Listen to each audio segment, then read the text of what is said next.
Thank you, everybody, for coming today. Appreciate your support. Yes.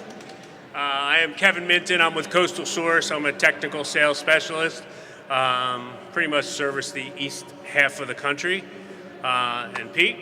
Afternoon, everyone. Pete Sepesi. Been with Coastal a number of years. I oversee a lot of the technical operations of the company. Work with Kevin on a number of projects, really all around the U.S., really. So we're excited you joined us here for really audio fundamentals. We want to talk about kind of some of the basics. So let's get started. Let's jump in. So the reason why I kind of like audio fundamentals is when you look up at that slide, it says, for the love of music. You know, we enjoy music. A lot of people enjoy music. We're about putting the enjoyment of music into the environment or space that they've really contracted a number of you to design. So, you know, how many clients look at their, whether it's backyard, pool area, summer kitchen, whatever it might be, and they want to create their own oasis, an area to escape from busy life, work, whatever it might be. Now, music, nowadays, it's very easy to come across, right? It's in our pockets, on our phones. It's no longer putting a tape in the car. It's very convenient to have access to basically all the music that you would want. And quality is something that has changed really dramatically, even as much as the last couple years. So you think many moons back when Steve Jobs came out with the iPod and what was it, 1,000 songs in your pocket, and that blew everybody's mind. But at the time, that technology, we had to take that music and compress the quality down quite a bit because storage really couldn't support high resolution music. Pete, are you saying this is better than my 8-track? It is. Okay. It's new and better. I should probably get rid of them. Yes. So things have changed. So now the quality of music is something that is people are very much aware of. So here's an example. A lot of clients that are out there, what's parked in their driveway, their vehicles? What kind of vehicles are they driving? BMWs, Jaguars, Acuras, Volvos, the new Jeep Wagoneer. What do all those vehicles have in common? Extremely high performance audio systems built into those luxury automobiles. The same luxury brands that are inside those luxury automobiles, if you were to put their product in the client's home, those would typically be $25,000, $30,000, $50,000 investments for that music system in your home. But your client is driving around it in their vehicle daily, so they're exposed to that level of performance. When you go to the airport, you're going to get on the airplane and you go to the technology store at the airport. Are they selling $2 throwaway earbuds? No, they're selling $250, $500 headphones for you to go get on a plane. High performance, our customers are around it and they expect it. So why would we go into their new majestic outdoor environment and give them something that's underwhelming? All right, so that's what we really feel like we do. We bring the love and enjoyment of that music, that high performance experience, out of the car, out of the headphones, and into the environment that you all put together for them. So that's why we really do this. Why would anybody build a $250,000 pool space, patio, raised patio, front landscape, and allow that client to put a Bluetooth speaker on a side table to listen to music outside in that space? It doesn't add up. Yeah, so really we feel that enjoyment is part of that atmosphere. So we want to touch on all the senses. And you should be selling on all those senses. It's part of the experience. So when you walk through, let's say, some of the beautiful showrooms, whether it be a clothing retailer, a computer store, whatever it might be, there's sounds, right? There's scents, there's video walls, there's music, there's all these things to kind of keep you engaged.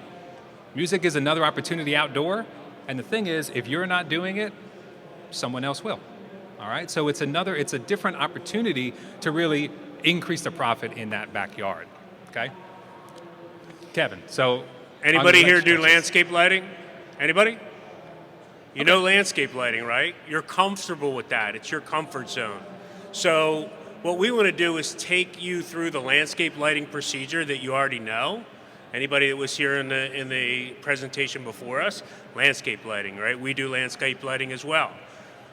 Who's involved with landscape lighting? You can go to your local box store, you can buy a package, and you can put it in at your house.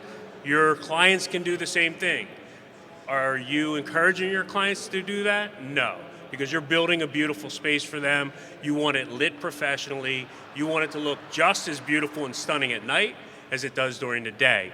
So, what do we have? Tools, the same tools. You're trenching your landscape lighting cable in place. You're digging holes for fixtures. So the same tools that you're using on that landscape lighting project, cordless drills, whatever it might be to hang transformers, same applies to outdoor or audio. So there's no difference in landscape lighting as there is to doing an outdoor audio. So it's not a major transition for you in that aspect. Profitable, we talk about throughput with our installers. Throughput, anybody know what throughput is? Anybody? Yeah, so how much money you make in a certain period of time. The throughput on our products is incredibly high.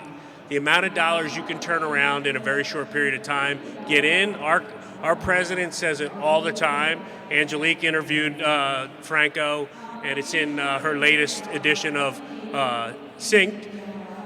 Encourage you to read that. Get in, get out, get paid.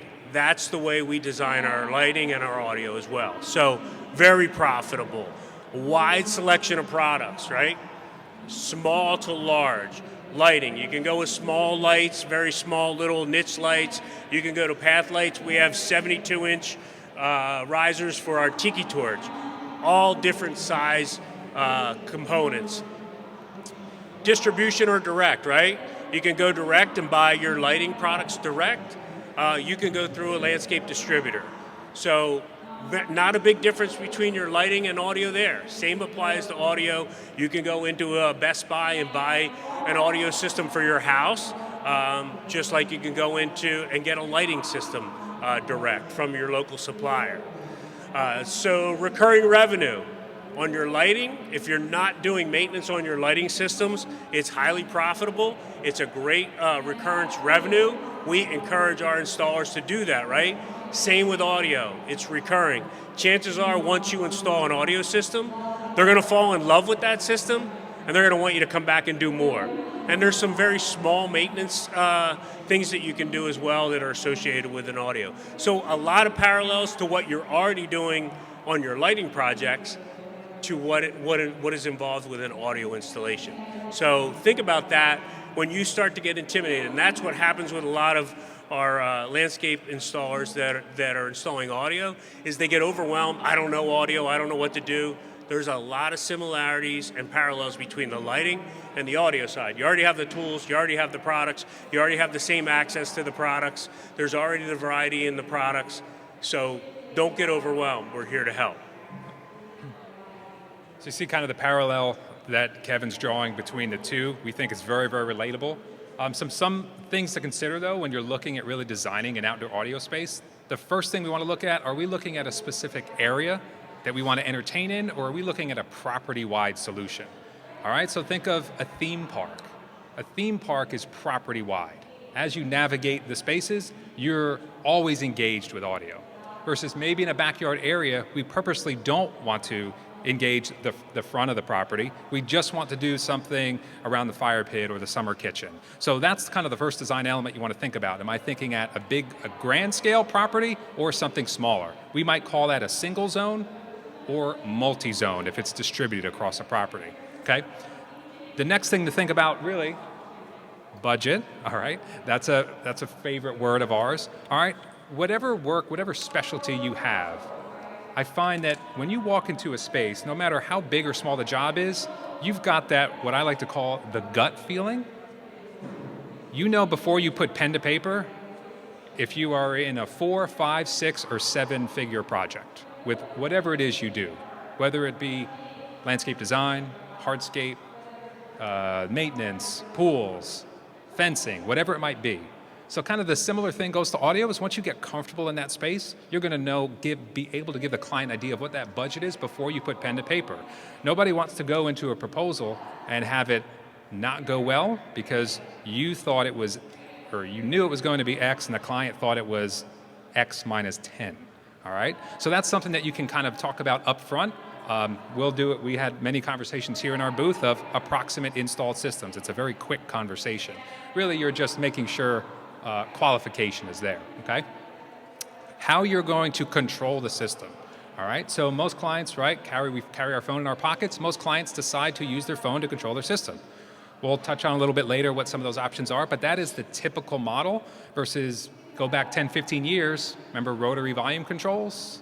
Go back even further, remember the old distributed intercom systems in the home? Those days are over. That's not going to work for your clients today. Most of them want it fingertip control.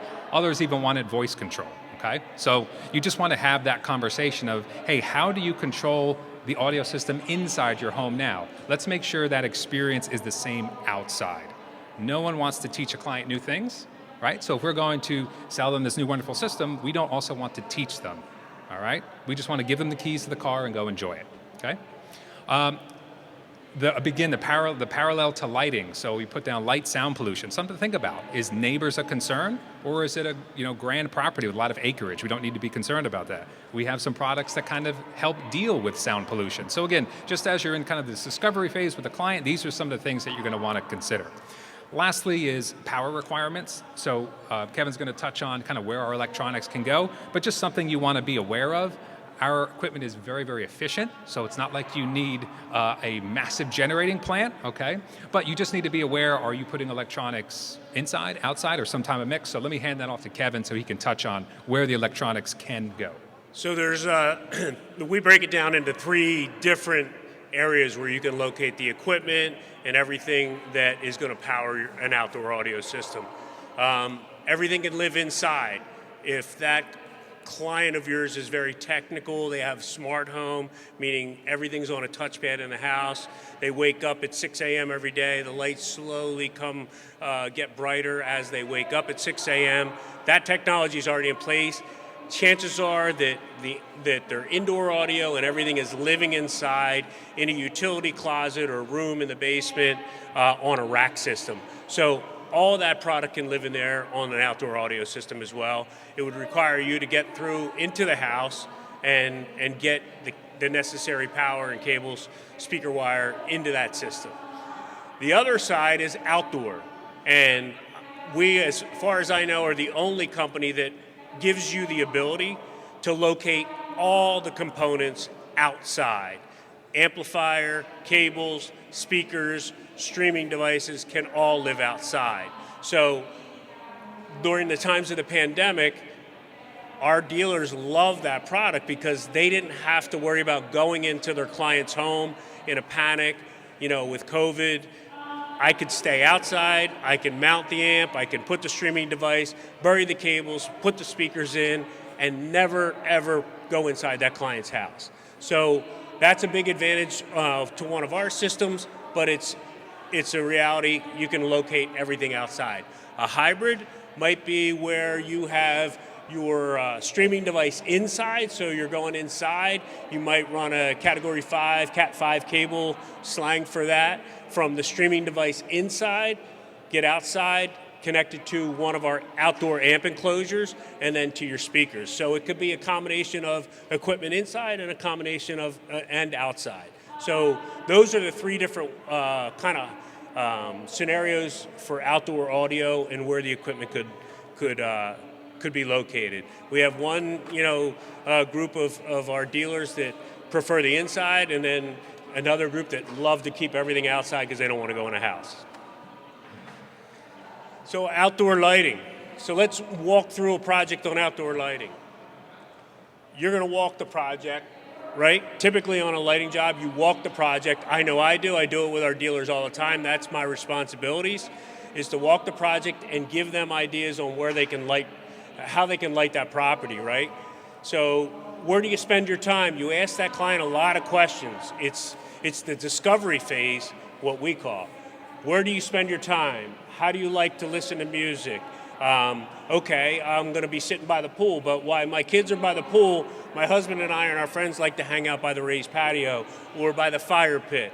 So do you want to listen to the same playlist as your kids? So the same as lighting. Do you want the pool lights to come on all winter long, or do you want to be able to zone them out? The same thing happens that happens on the lighting side happens on the audio side. So you do that walkthrough. Choose the right color temperature and power levels.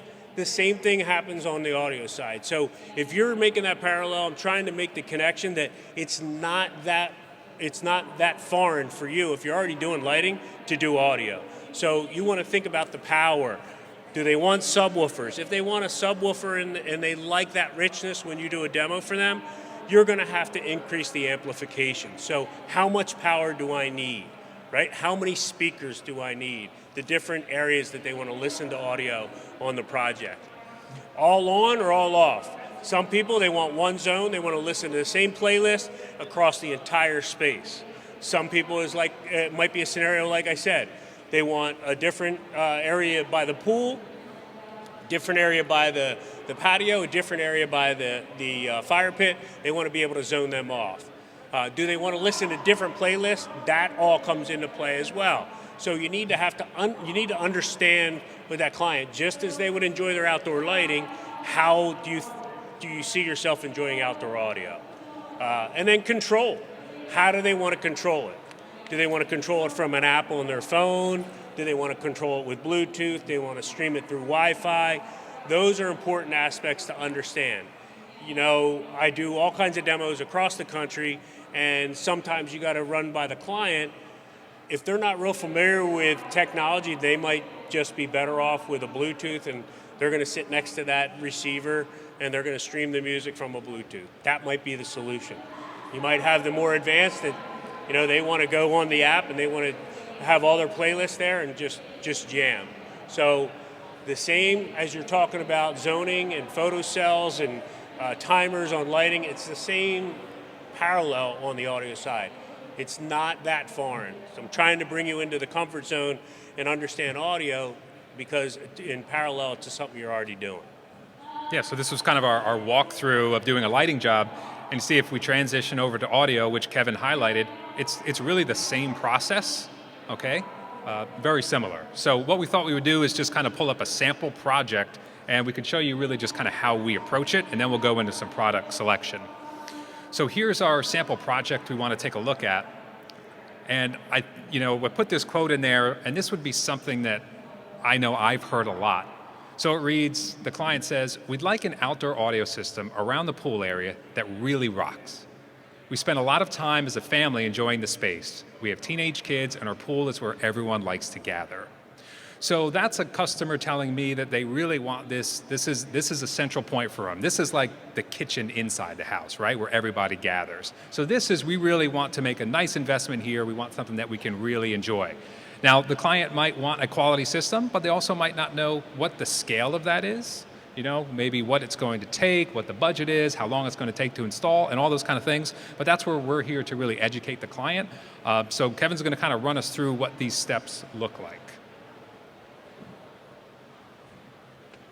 Actually, I'll take this first one. How about that? All right. I know, that's your favorite step. You always want to be the hero, Pete. I want to take step one after now, talking about it. Okay. Just let me talk. So we've got, and if you stop by the booth, so we have speakers, we have subwoofers. Subwoofer is what's going to produce your low frequency. It is by nature omnidirectional, okay? The speakers that we have in our booth are directional, okay? So much like these here are directional. I can't hear them nearly as loud as you can hear them. However, if a subwoofer was here, there, or there, since it's omnidirectional, we would all really have a similar experience. So when you think about placing the product, you want to be just aware of that, perhaps neighboring properties of where you might place an omnidirectional low frequency device versus a directional speaker, okay? Now, you've also got speakers that can do both or narrow or wide beam spread. Okay, so I like to think of this going back to the lighting parallel. So if I'm flipping the fence and I'm doing a lighting design, if I'm looking at getting light, narrow beam, and high, right? I've got a very tight beam spread. Maybe I've got a 10, 15 degree beam angle because I need to throw that light incredible distance. Versus if I've got a hedgerow and I want to wash it, I need a very wide beam spread in order to wash that hedge. Well, the same thing really goes on speakers. So you've got small speakers, we would say very small aperture, all right, kind of cone shaped, and they're designed to give you a very narrow beam. So if I wanted to, let's say, have them here for this crowd, I'm going to need a number of them, all right? Because I got narrow beam, narrow beam, narrow beam, narrow beam, narrow beam. Versus if I have something that's a wider spread, like what these are on either side of us, with just two of them, we could comfortably handle this space. I'm okay? accused of being the wider spread. Yes. That's always a good joke. So we just refer to that as directionality. So if you see that on a spreadsheet, what the directionality is, you can see some might have a 60 to 80 degree kind of tighter beam spread. The ones that we have are 120 or double that. So typically you can cover the same area with fewer products. So there are sometimes some advantages of that. So you can take step 2, since I stole your step 1, if you can see it. Indoor or outdoor? I personally love outdoor. So first design, we need to know, and we have our own internal design team. So, when our dealers come to us with a project and they're not too crazy or understanding of audio, we can help you design that. So indoor or outdoor, we need to know where that equipment is going to be located. That client might want it indoor. You might be thinking in the house, but they might have a pool house or a pergola where they want the equipment to live there as well. So that could still be indoor. Outdoor, we need to know where the power supply is. Where are we going to get? We need power from somewhere. So is it going to live indoor or outdoor? Determine that. That's the first. And you would be surprised how many of our dealers fail to notify us where they're going to locate the equipment. So that's where everything originates. It's the heart of the system. The number of speakers and subs, right? So we need, like Pete said and I said, when you're walking a job for lighting, the same with audio, the dispersion in the space, how much coverage you need. How many speakers do I like? How many subs do I need? I do demos. Pete and I do demos all the time. I was up in North Jersey and the guy loved bass presence, loved to listen at light volumes. He listened to his music at 10 o'clock at night in his hot tub with a glass of wine. Not a time where you're going to be blasting music, but he loved bass presence. We configured a system that met his needs. The same week, I was down in Maryland doing a demo. The woman played the cello. She wanted no subwoofer, none at all. Just standalone speakers, didn't care about bass, wanted high fidelity, upper frequency. So how many speakers, how many subs is what you need to determine when you're walking and talking with your clients in that space. How many zones? I talked about already. Is it going to be a pool zone? Is it going to be a patio zone? Is it going to be a fire pit zone? Is it going to be a playground zone? We get it for the kids too. They want playground zone. Pete and I designed a standalone speaker so the father of the family could be shagging softballs and baseballs to his kids behind the pool. So consider all the zones, single or multi-source, right? Identify the source or sources of music. Is it going to be Bluetooth? Is it going to be streamed? Are they going to use, do they want to tie a TV into it? All these things are the questions you need to ask and think about when you're walking through for an audio design. Yeah, so that's really what the final step is, just determining what the source of that music is going to be. So there's some brand names up here, Sonos, Blue Sound, maybe you're familiar with them. Denon Hios is another one, wherever that source of that music is. Obviously, the old days, it was the CD changer, all right, that was in the living room AV cabinet. Again, those days are gone, so it's pretty much be a music streaming source. As Kevin touched on before, it could be just locally stored on the client's mobile device and Bluetooth streamed to the amplifier, but that's part of the client interview, determining on how do they want to operate this system. So looking at this kind of backyard space that we wanted to use as a sample project, this is our space. So we've got this pool area, and then we've got this upper terrace area here. So what we did is we just kind of positioned what I would say is this is not something that we would do. So this incorporates this first example of the amount of product you would need if you're using a narrow beam spread product. Okay, so smaller speaker that really doesn't have the capability to project very wide. Okay, so again, that example of that, let's call it an MR11 with a 15-degree beam angle, very, very tight beam, you're going to need a lot of those tight beams to cover this whole area. So my count is, right, I've got 2 zones, and the reason why I want to do 2 zones here is you'd say, well, Pete, you're never going to play different music at the pool than you are in the terrace. You're probably right. but I might want to have different volume levels. All right, so maybe if the kids are splashing in the pool, that's going to be a little bit louder, but when we're having, maybe dinner up on the terrace, I want to keep that volume a little bit softer. So zoning is not just, do I want different music? Zoning can be different volume levels, okay? So here, because I'm using this narrowband product, it's going to be 14 speakers, 2 subwoofers, okay? Pete, do I have to do all those connections on 14 speakers? So that's 32 wire nuts, which isn't fun. All right, so our particular product, we do not use wire nuts because they fail, and we're all about reliability. But that is a lot of connections. That's a lot of work is someone on your team kind of savvy enough from an electrical standpoint to make 32 quality connections? Yeah, this is a lot more labor intensive. It's a lot more product out there, more points of failure, and so on. So we take this backyard approach a little differently with our product. Again, our product is a wide dispersion product, again, similar to these speakers that are flanking the stage here.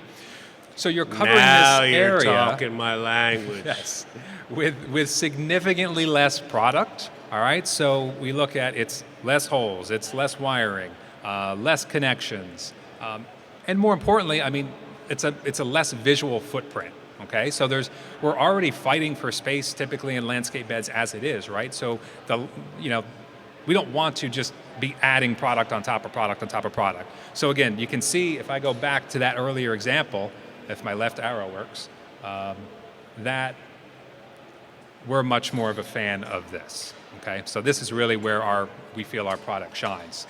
So getting into the weeds just for a moment, some of the technical jargon that's out there, it's important that if you want to look into providing audio as a solution for your clients, there's some basic things, some basic terms you want to know. None of us became an expert overnight. All right, so Kevin's background is very different from my background. So I come more from the audio background, and I've learned a lot about lighting from Kevin over the years. But some basics, stereo versus mono. Did you know that almost all of the landscape audio systems that are on the market, except Coastal, are mono systems? So every speaker plays the same exact information, okay? Stereo is the experience that you have. Does anyone have like a nice pair of headphones, right? You put those nice pair of headphones in, stereo will give you different information in each ear. Very, very engaging, okay? The example I always like to use is you go to see a movie and pick your wild movie, your Top Gun Maverick, your Jurassic Park, whatever it might be, that surround sound, that's encoded in such a way to take you on this kind of surround sound journey. If you watched one of those movies in mono, it would be a completely different experience, okay? Just not as engaging. So all our systems run in stereo.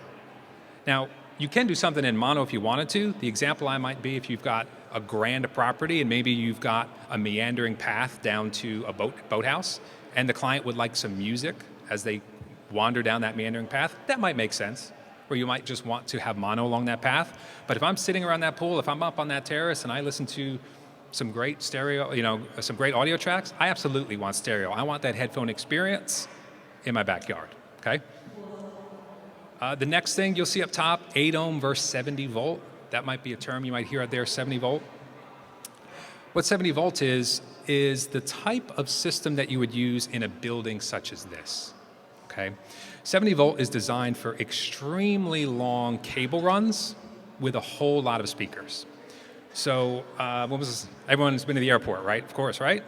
You walk that endless terminal, right? Forever and ever and ever. And you've got speakers overhead with paging, with background music. That's what 70 volt is. Is that high performance? No. But it's designed to string a whole bunch of speakers for paging and background music. We don't do that because we're about very high performance out in the backyard. We can still run some incredibly long distance, but our product is 8 ohm, okay? So that's what we focus on, stereo and 8 ohm. DSP is another word that floats around. It's almost in every consumer audio product right now. Stands for digital signal processing. It's a fancy way of saying that our electronics are tuned for our particular speakers. You see advertisements of, again, headphones that are out there. Even the example I used earlier about the finer luxury automobiles. I was actually doing some research. We don't have time to talk about it today. But there is, I think it's the new Lincoln, uses 23 speakers. Another one has built-in surround sound with 1900 watts of power. So they use DSP, this software, to tune that cabinet. So when you're in that environment, you are like you are at the front row of the movie theater. Okay, so our electronics have this built in. It's just to make those speakers perform their absolute best. So what we have is we believe a series of random components doesn't make a great system. So we really sell a system, where it is the electronics, it is the cable, it is the speakers. We basically package it together for you. We configure all this electronics for you. So when you get out to the client site, it's, what was the term? Get in, Get out, and get get paid. paid. Right. No one wants you to be out in the beautiful landscape, setting up your laptop and programming a system. We want you to take your razor knife, cut the box, dig the hole, put it in the ground, turn it on, wow, collect a check and move on to the next job, okay? Getting back to the lighting parallel, Kevin, this is your world. So standard, typical outdoor lighting project, you got your 120 volt power supply, your outlet that you're plugging your control into. There's many different ways to control. It could be a simple timer. It could be a photocell. Now we've got a lot of smart plugs. You've got CASA, K-A-S-A. You've got FEIT, F-E-I-T. You plug it into that power supply. It connects with your Wi-Fi, and you've got an app on your phone. You can turn your lights on, and your client can turn their lights on and off. That's sending power to your transformer, which is changing that 120 volt power and putting it into 12 to 15 volt AC. And now you're just hitting all your points of contact for your lights that are daisy chained in and out. So very, a very basic, down to earth type of a project, where maybe you might have to tie in another connection to go do another zone or whatever on a lighting system. Very, very basic. So this is, again, we really see this parallel where this is a relationship of, right, your GFI outlet, you're transforming your lights. Well, take a look when you do outdoor audio. It's, again, really not all that different. So you're locating your outdoor GFI, you're plugging in your outdoor amplifier, and you're running your leads to you're paralleling your speakers, you're paralleling your subs together, okay? So it's really the same kind of concept. And in fact, in our world, in Coastal, it's literally the same cable. So the same cable that we use to daisy chain our lights is the same cable that we use to do our speakers and subwoofers. Again, putting them kind of side by side, this is what a lot of our dealers do on the same project. Again, they're creating some absolute amazing environments with pools and fire pits and water features, and they're engaging the client additionally with lighting and audio, again, to really kind of sell that entire package. Because the other reality that we didn't talk about yet is when you're on one of your jobs, and essentially you're the project manager for that job, don't you just love when other trades come in when you weren't expecting them to be there, and all of a sudden have run this conduit here and do this, and then they're supposed to be on there on Thursday because you got to cover it up, and they never show up, and they say, I'll be back there next Wednesday. Own the backyard space. If you encompass all this, you really do own that space. Again, someone else will profit off of it if you don't. So we believe that if you're already the PM of that backyard, do it all. So that's what we're really saying. Yeah, I mean, I did landscape design build, high-end residential for 25 years. And we went in, and the biggest part of our sale and connection with our clients was they want one point of contact. I want to call one person for irrigation, one person if my lighting, I want changes or issues with my lighting, my audio, my plants, my patio furniture. We put umbrellas down, we put furniture inside in the winter months, took it out. We did everything turnkey. We managed the electrician, the plumber. So like Pete said, own that space, own that property, be the property manager that client doesn't know how to resource, and you become that resource and do the audio as well. It's not that different. We have the resources in place for you with our own design team. We work with architects. We work off of architectural plans. You send us an address, and we'll do a Google Maps with overlays, and we can help you design. And I guarantee you, after you do a couple, that you will start to understand the process, and your team will be able to start to understand and do their own designs and their own audio. projects without consulting us. Or it might be just a quick call, what amplifier do I need for this, this, and this? And we'll direct you. Yeah, thanks. I think that's a great point, because if we're honest with each other, taking on something new, a new category especially, is intimidating, right? We're all busy. When do we have time to train? When do we have time to train our teams and all that? So we really have put together a number of helpful resources in-house to really help you through that. So whether it be some static content, like short videos and PDFs, those are great, but we're real people. On all our cards is our cell phone numbers. We stay up late in hotel rooms and do email. I mean, that's just the reality. So we really are all about a personal relationship. That's why our product, just to plug ourselves for a minute, you cannot go and get through a distribution channel. We choose not to go through that model. It just doesn't work for us. So we really enjoy a direct relationship with the clients, or excuse me, with the contractors that we work with. So there's opportunities. We'll get phone calls from dealers all around the country. I'll get a text message with a photo of a backyard. Pete, what do you think? And it can be just a simple, hey, 2 of these, 4 of these, go with it. All right, last night we did, another gentleman that we have here, we just did 3 quotes last night in a hotel room at 11:30 at night for a project in Chicago. 3 options. I mean, that's the reality, and I'm sure a lot of you kind of work some of those crazy hours too. You're out in the field, you're back in the office. We like to try to take as much off of you as we can. So even our website that you'll go to, you have a direct login, you can see all the product and your pricing. There's an area in there where I can just put a quote in your system. You wake up the next morning, it's sitting there waiting for you for Mr. and Mrs. Jones's house and so on. So again, that's just some of the things we do from a design element. We don't have time to get into it today, but we have a pretty interactive, a pretty impactful design package that if you choose to go that route with us, it's actually customer facing. It's branded with your company logo and your information, but we basically do all the work behind the scenes, and it just looks like you did all the work, but we help you out because we're partners, so that's what we do. So that's a quick plug in the design service. So we just wanted to leave it open for some questions. Again, this is obviously a different product. It might be a completely new venture, so please let us know any questions you have, thoughts. Gentlemen, yes. And I'm sorry we stole the microphone, so. Oh, yes, sir. Did you have a question? No, you didn't. Okay. Yes, so for audio, for speaker level, we use 12.2, so it is our own cable.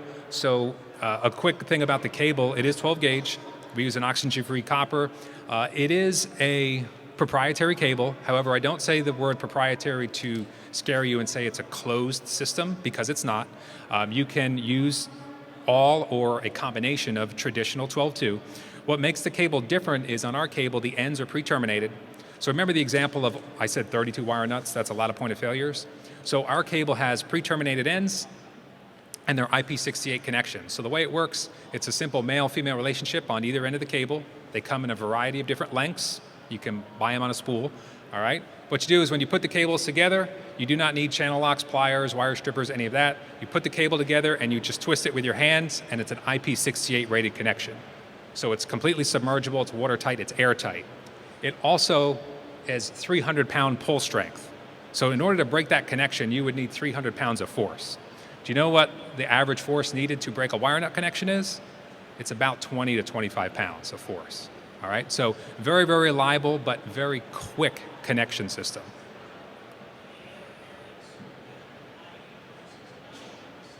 Great question. Another great question. Any interference with lighting versus audio? So the answer is no. And the reason why is the cable that we use, inside it's multi-jacketed, multi-layered, but the cable is also twisted. Okay, so it is oxygen-free copper, and we twist it to reject any RFI, any kind of interference. So not only in the same trench, you shouldn't do it by code, but it could even be in the same conduit, and you will not have that issue. So it can ride next to line voltage. You could have low voltage for lighting and audio within the same conduit. Okay? But Pete, I have a client, they have one of them really high fidelity rock speaker systems. I know our landscape architect partners, they love them because they really look sharp. What if they want to upgrade to a coastal system and they already got the speaker wire in place and you got this proprietary cable? Do I have to run new cable? Yes. Excellent plug. That's the point, is where I said you can use all or a combination of traditional wiring. So honestly, it is a great example. If a system exists if that mono system exists, that's mediocre quality, the background music solution, but you've sold the client on really upgrading to a high performance solution, but it doesn't make financial sense, or from a construction standpoint, it doesn't make sense, you can't get under the paver patio that's already done, whatever the reason might be. Hey, I've got this perfectly good wire here, it was only put in a few years ago, it seems pretty good, can I utilize it? Absolutely. So there's basically an adapter that you can put on the end of that wire to convert to our proprietary connector, allowing you to connect any of our products in line. The same idea goes into, because as reliable as our cable is, a backhoe or edger or vandalism, whatever, might break that cable. So we need a way to be able to repair that. So it's very similar. So we have a repair kit that you can go in and repair that cable. If you're in an environment where you say, well, I'm a pipe and wire individual, I just want to run pipe and wire, another option you can do, you can run our cable in conduit. I can tell you it's not required, but we also make a version of our cable with a stainless steel jacket around it. We built this for a commercial client. We're not allowed to say their name, but they had a request because their beds are constantly changing. There's constantly tools and hands in there, and conduit wouldn't work for them. They are a very, very large theme park, and every evening these beds get changed out. So they needed a way of moving light fixtures and speakers very quickly, and a cabling system that was super flexible and very durable. So that's where we developed that cable. Do they have any mice at that theme park? We can't talk about it. All right, but, sorry. yeah, they're pretty big. So yeah, so I would say there's a lot of little accessory items that will kind of help you just save time on installations. Yeah, so to that point as well, Pete and I, we traveled quite a bit, and we were in West Virginia, on site, very nice system, 6 of our 3-way speakers, 4-sided infinity pool, incredible space, West Virginia mountains, nice backyard. We're there to help our installing dealer cable wire up to his, he had rack amps, but they were inside in the pool house, in a utility room in the pool house. So Pete and I are like, okay, show us the conduit. We go, and the electrician left him a 1/2-inch electrical conduit. There's no way you were getting our 4-conductor cable through that. So yes, we had to drop back and rehuddle and come up with a solution, and that's where we came in with a 14-2 wire, which you can get through that conduit.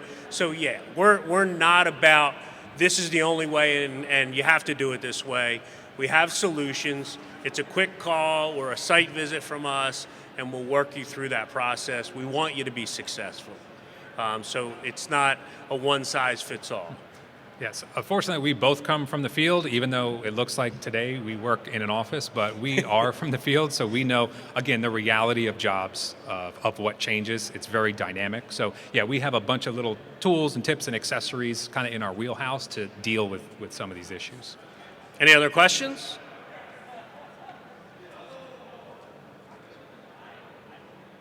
No, looks pretty Awesome. good. Well, if anybody's uncomfortable asking questions, we'll be at our booth until everything ends here, and we thank you for your time. Yeah, we'll probably play some loud music, so Yeah, we'll you see might there. have a hard time finding us. Thanks, guys.